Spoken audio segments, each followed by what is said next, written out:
ሆርሙዝን አሁንም እኔ ነኝ የምቆጣጠረው ያለችው ኢራን በአሜሪካና እስራኤል ጥቃት የወደሙባትን የጦር መሳሪያ ማምረቻዎች መልሳ እንደገነባቻቸውና አዳዲስ የጦር መሳሪያዎችን ደግሞ ከውጪ እንዳስገባች አሳውቃለች። የኢራኑ ፕሬዝዳንት መሱድ ፐዘሽኪያን እና የሩሲያው ፕሬዝዳንት ቭላዲሚር ፑቲን ደግሞ በቀጣይ ቀናት እንደሚገናኙ እየተጠበቀ ይገኛል።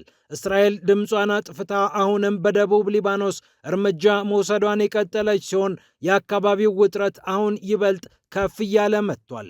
ጉዳዩን ይበልጥ ከበድ ያደረገው ደግሞ የቱርኩ ፕሬዝዳንት ረሲብ ጣይብ ኤርዶዋን እና የእስራኤሉ ጠቅላይ ሚኒስትር ቤንያሚን ኔታንያሁ የቃላት ጦርነት መቀጠል ነው። ኤርዶዋን ኔታንያሁ ቀይ መስመር አያሰምርልንም ሲሉ በቁጣ ተናግረዋል። ከቀናት ዝምታ በኋላ የቱርኩ ፕሬዝዳንት ለእስራኤል የሰጡት መልስና የቱርክ ጦር እያደረገው ነው የተባለው ወታደራዊ ዝግጅት ውጥረቱን ይበልጥ ከፍ አድርጎታል። የምንመለከተው ይሆናል። ይህ እንደተጠበቀ ሆኖ በመቶዎች የሚቆጠሩ ሰዎች የጠፉበት ከ30 በላይ ሰዎች የሞቱበት አስደንጋጩ የጎርፍ አደጋ ብዙዎችን አሳዝኗል። በቻይናና በኔፓል ድንበር መሃል የተከሰተው ይህ የጎርፍ አደጋ ከፊሉን ከተማ ጥርግ አድርጎ የወሰደ ነው ማለት ይቻላል። ብዙዎች ስለ ጉዳዩ ብዙ እያሉበት ነው። እንዲሁም ፌስቡክን የሚያስተዳድረው ሜታ ሕፃናትን በልዩ ሁኔታ ሱስ እንዲይዛቸው አድርጓል ተብሎ የተከሰሰበት ክስ እልባት አግኝቷል። ኩባንያውም ጥፋቱን አምኗል። የማስተካከያ እርምጃዎችም ወስዳለሁ ብሏል። ያጠፋኸው ጥፋት በትሪሊየን ዶላር የሚመነዘር ነውም ተብሏል። ጉዳዩ ልዩ ትኩረትን አግኝቷል። እንመለከተዋለን።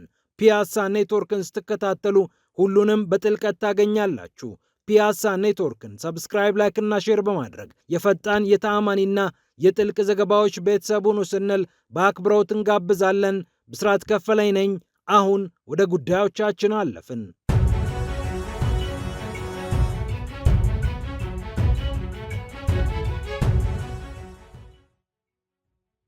ሆርሙዝን እኔ ነኝ የማስተዳድረው ብላ ቁጣዋን የገለጸችው ኢራን ወታደራዊ ማዕከሎቿን ዳግም እንደገነባች አሳውቃለች። ከኦማን ጋር በሆርሙዝ ጉዳይ ተወያይቻለሁ፣ እንዴት ገንዘብ እንደምንከፋፈልም ተነጋግረን ጨርሰናል የምትለው ቴህራን አዳዲስ የጦር መሳሪያዎችን እንዳስገባችም አሳውቃለች። ይሁንና ከየትኞቹ ሀገራት የጦር መሳሪያዎቹ እንደገቡ የተገለጸ ነገር የለም። የኢራን ጦር ቃል አቀባይ የሆኑት መሐመድ አክራሚኒያ ግን በእስራኤልና አሜሪካ የአየር ጥቃት የተመቱብንን ወታደራዊ መሠረተ ልማቶች ዳግም ገንብተናቸዋል፣ አዳዲስ የጦር መሳሪያዎችንም ተቀብለናል ብለዋል። ይህ እንደተጠበቀ ሆኖ የአሜሪካ ኢኮኖሚያዊ ጫና ምንም አይነት ለውጥ በኢራን ላይ አያመጣም ብለው የተናገሩት የኢራኑ ፕሬዝዳንት መሱድ ፐዘሽኪያን የሩሲያውን አቻቸውን ቭላዲሚር ፑቲንን በቀናት ልዩነት ውስጥ እንደሚያገኙ እየተጠበቀ ይገኛል። ምናልባት መገናኛቸው ኪርጊስታን ሊሆን እንደሚችልም ተዘግቧል። የሁለቱ መሪዎች መገናኘት እየተጠበቀ ይገኛል። ከኢራን ጉዳይ ፈቀቅ ሳንል በኢራን የኑሮ ውድነት ከፍተኛ ደረጃ ላይ ደርሷል ተብሏል። አልጀዚራ ያሰባሰባቸው አሃዞች በርካቶችን እያነጋገሩ ይገኛል። ከሰሞኑ ይፋ እንደተደረገው አንድ የአሜሪካ ዶላር 2 ሚሊዮን የኢራን ሪያል እንደሚያወጣ ሲዘገብ ቆይቷል። ከጦርነቱ በፊት 2 ሚሊዮን ሪያል 4 ኪሎ ግራም ቲማቲም ይገዛ ነበር፣ ወይም ደግሞ ግማሽ ኪሎ ግራም የዶሮ ስጋ መግዛት ይችል ነበር። ለ1 ሊትር የተጠጋ የማብሰያ ዘይትም መግዛት አያቅተውም።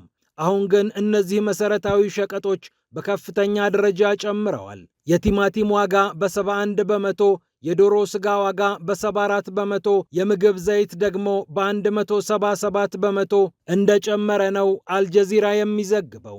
የመድኃኒት ዋጋም በከፍተኛ ደረጃ የጨመረ ሲሆን እንደ ፓራሲታሞል አይነት መድኃኒቶች በ93 በመቶ፣ ለስኳር ህሙማን የሚያስፈልገው ኢንሱሊን ደግሞ 6 እጥፍ ወይም 642 በመቶ እንደጨመረ እየተገለጸ ይገኛል። አልባሳት እስከ 100 በመቶ የደረሰ ጭማሪ የተደረገባቸው ሲሆን ስጋ በ30 በመቶ፣ የህፃናት የዱቄት ወተት 95 በመቶ ጨምሯል ነው የተባለው።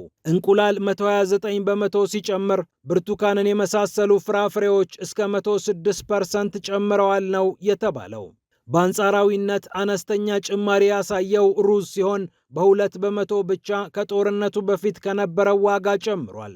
አሜሪካ ያወጀችው በኢራን ላይ የሚካሄደው ኢኮኖሚያዊ ዘመቻ ይህንን ነገር ምን ያህል ያባብሰዋል የሚለው ጉዳይ ለኢራናውያን ስጋት ሆኖባቸዋል። የኢራን መንግስት ግን ተዘጋጅተንበታል፣ የአደጋ ጊዜ እቅዳችንን እንተገብራለን እያለ ይገኛል። ይህ እንዳለ ሆኖ የአካባቢው ውጥረት አሁንም እየጨመረ መጥቷል። የቱርኩ ፕሬዝዳንት ረሴፕ ጣይብ ኤርዶዋን እና የእስራኤሉ ጠቅላይ ሚኒስትር ቤንያሚን ኔታንያሁ አሁንም እንደተወዛገቡ የቃላት ጦርነት ውስጥ እንደገቡ አሉ። በቢትሊስ ግዛት ከረፍታቸው መልስ ስብሰባ ላይ የነበሩት የቱርኩ ፕሬዝዳንት ረሴፕ ጣይብ ኤርዶዋን ስለ ኔታንያሁና እስራኤል የተናገሩት ነገር ትኩረትን ስቧል። እንደ ኔታንያሁ ያሉ የፖለቲካ ሞት ሊሞቱ ጥቂት የቀራቸው ሰዎች ለእኛ ቀይ መስመር አያሰምሩልንም በማለት ኔታንያሁ የቱርክ ጦር መስፋፋት ቀይ መስመራችን ነው ያሉትን ንግግር ለማጣጣል ሞክረዋል። እንደ ሶሪያ ያሉ አጋሮቻችንን አሳልፈን አንሰጥም ሲሉም የቱርኩ ፕሬዝዳንት ጨምረውበታል። ይህ እንደተጠበቀ ሆኖ ኖርዲክ ሞኒተር ቱርክ ቀጠናዊ ችግሩ ወደ ጦርነት ከፍ የሚል ከሆነ በሚል ወታደራዊ ልምምድ ልታደርግ እንደምትችል አጠቃላይ የወታደራዊ ዝግጅት እቅድ እንዳለ አውቄያለሁ ሲል ዘግቧል። የፓርላማ ሰነዶች ይህንን ያሳያሉ ያለው ኖርዲክ ሞኒተር የቱርክ የመከላከያ ሚኒስቴር በዚህ አውድ እየተንቀሳቀሰ እንደሚገኝም ጠቁሟል። እስራኤል ሃዮም የተባለው የእስራኤል መገናኛ ብዙሃንም ከሰሞኑ ከዘገበው ነገር ጋር ጉዳዩ ሲዳመር ይበልጥ ስጋቱ ከፍ እንዳለ አመላካች ሆኗል። እስራኤል የኔቶ አባል ሀገር የሆነችውን ቱርክ በጥንቃቄ በመምታት የኔቶ ጥቃት እንዳይመጣባት ልታደርግ እንደምትችል እስራኤል ሃዮም ከሰሞኑ ዘግቧል። ይህ እንደተጠበቀ ሆኖ በመቶዎች የሚቆጠሩ ቱሪስቶችን ጨምሮ የተለያዩ ዜጎች ጠፍተውበታል የተባለው የጎርፍ አደጋ ብዙዎችን አሳዝኗል። በቻይናና በኔፓል ድንበር መሃል ከ31 በላይ ሰዎችን የገደለው የከተማውን ክፍል ድርምስ አድርጎ ጠርጎ የወሰደው ጎርፍ ከመሬት መንቀጥቀጥ ጋር የተገናኘ እንደሆነ ተገምቷል። ህንድ ከ100 በላይ የሚሆኑ ቱሪስቶቼ ጠፍተውብኛል ስትል፣ ብሪታንያ ደግሞ 12 ቱሪስቶች በጎርፉ አደጋ ሳይወሰዱ አልቀሩም ብላለች። የቻይናው ፕሬዝዳንት ሺጂንፒንግ በቀጥታ እየተከታተሉት የሚገኘው ይህ የተፈጥሮ አደጋ ጉዳዩ ምን ያህል ከባድ እንደሆነ አመላካች ነው ይላል የቢቢሲ ዘገባ። ከ11 ዓመታት በፊት የመሬት መንቀጥቀጥ ከ9,000 በላይ ሰዎችን የቀጠፈባት ኔፓል አሁን ድንበሯ አካባቢ የተከሰተው ነገር አሳስቧታል። ከ31 በላይ ሰዎች ሞተዋል ስትልም አሳውቃለች። የብሪታንያ፣ የአውስትራሊያ፣ የፊንላንድ፣ የፈረንሳይ፣ የኖርዌይ፣ የስዊዘርላንድ እና የአውሮፓ ህብረት አባል ሀገራት ዜጎቻቸው በዚህ አካባቢ ስለመኖር አለመኖራቸውና ስለ ብዛታቸውም ጭምር በተከታታይ ሪፖርት እያወጡ ይገኛሉ። በደህንነት ካሜራ የተቀረጸውና ተሽከርካሪዎችን ጨምሮ የከተማውን ክፍል ከነድልድዩ ጥርግ አድርጎ ሲወስድ የሚታይበት ምስል ብዙዎችን አሳዝኗል። በመጨረሻም የፌስቡክ ጉዳይ እልባት አግኝቷል። በርካታ ሕፃናትንና ታዳጊዎችን ሆን ብሎ ሱስ በማስያዝ የተከሰሰውና በአሜሪካ በተለያዩ ግዛቶች ክስ የቀረበበት የፌስቡክ አስተዳዳሪ ሜታ ጥፋቱን አምኖ ጸባይን አስተካክላለሁ ብሏል። 29 የሚሆኑ የአሜሪካ ግዛቶች ናቸው በፌስቡኩ ሜታ ላይ ክስ የመሰረቱት። ሕፃናት በልዩ ሁኔታ ሱስ እንዲይዛቸው ተደርጓል። የሜታን ምርቶች እንዲጠቀሙ የተደረገ የቴክኖሎጂ ሥራ አለ በሚል ነው እነዚህ ግዛቶች የላኳቸው የሕግ ባለሙያዎች ክስ የመሰረቱት። ይህ ደግሞ 1.4 ትሪሊዮን የአሜሪካ ዶላር ጉዳት ያደረሰ ነው ሲሉም ተከራክረዋል። በካሊፎርኒያ የተጀመረው የፍርድ ሂደት ሜታ አንዳንድ ነገሮችን ለማስተካከል ቃል የገባበትም ጭምር ነው። ለሕፃናትና ለታዳጊዎች በቀን ከዚህ ደቂቃ በላይ ወይም ከዚህ ሰዓት በላይ መመልከት አትችሉም የሚል ገደብ ሊያወጣ እንደሆነም ነው ሲኤንኤን የዘገበው። ማህበራዊ ሚዲያዎች በልጆችና በታዳጊዎች ላይ የፈጠሩት ያሉት ተጽዕኖ ዓለምን አነጋግሮ ጉዳዮቹ በተለያዩ ፍርድ ቤቶችም ጭምር እየታዩ ይገኛሉ። ፒያሳ ኔትወርክን ስትከታተሉ ስለቆያችሁ ክብረት ይስጥልን ብለናል።